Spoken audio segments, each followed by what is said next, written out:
Let us see the new question. A stone is dropped from a bridge at a height of 180 meter over a river. After 3 seconds, a second ball is thrown straight downward. What should be the initial velocity of the second ball so that both hit the water simultaneously? तो ये same question है, same मतलब motion under gravity से based question है.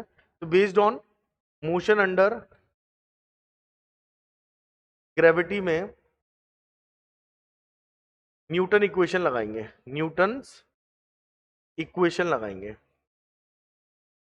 लगा दे. देखिए, तो यहां पर कुछ मान लेते हैं ये रिवर है और ये उसका ब्रिज है. इस ब्रिज से एक बॉल छोड़ी गई है. छोड़ने का मतलब u इज इक्वल टू 0. अब इस ब्रिज को नदी से कितनी हाइट पर है ये भी दिया हुआ है क्वेश्चन के अंदर. कितनी हाइट है? 180 मीटर.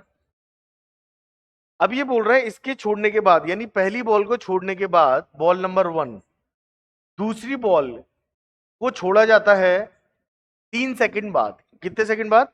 3 सेकंड बाद. पर उसको कुछ ना कुछ इनिशियल वेलोसिटी दी जाती है.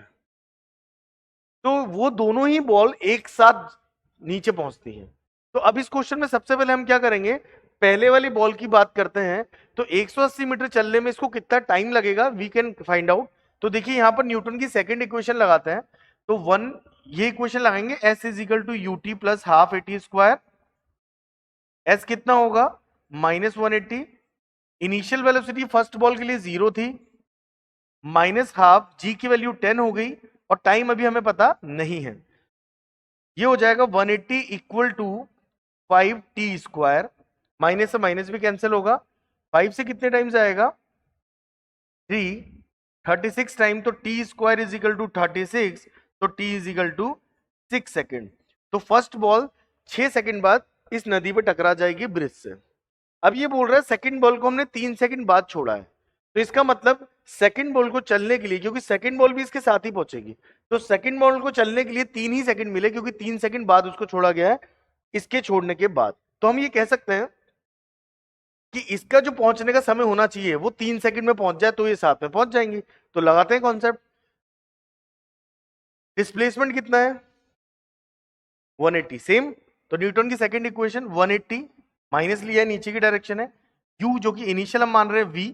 अच्छा v भी नेगेटिव होगा कि आ जाएगा आंसर नेगेटिव. t कितना लेंगे? 3 सेकंड में पहुंचाना है. माइनस हाफ, g की वैल्यू 10, 3 का स्क्वायर 9, माइनस 180 माइनस 3v. ये हो जाएगा बच्चों माइनस का 45. 45 इधर आ जाएगा तो कितना बचेगा? माइनस का 135 इक्वल टू माइनस का 3v. माइनस से minus cancel out. v is equal to 45 metre per second. इस स्पीड से नीचे की डायरेक्शन में हमें सेकंड बॉल को छोड़ना या शूट करना होगा. तो इसका आंसर क्या आ जाएगा? इस क्वेश्चन को दूसरे तरीके से करने के लिए भी आप कर सकते हैं, लेकिन ये क्वेश्चन इस तरीके से जल्दी हो जाएगा, इसलिए मैंने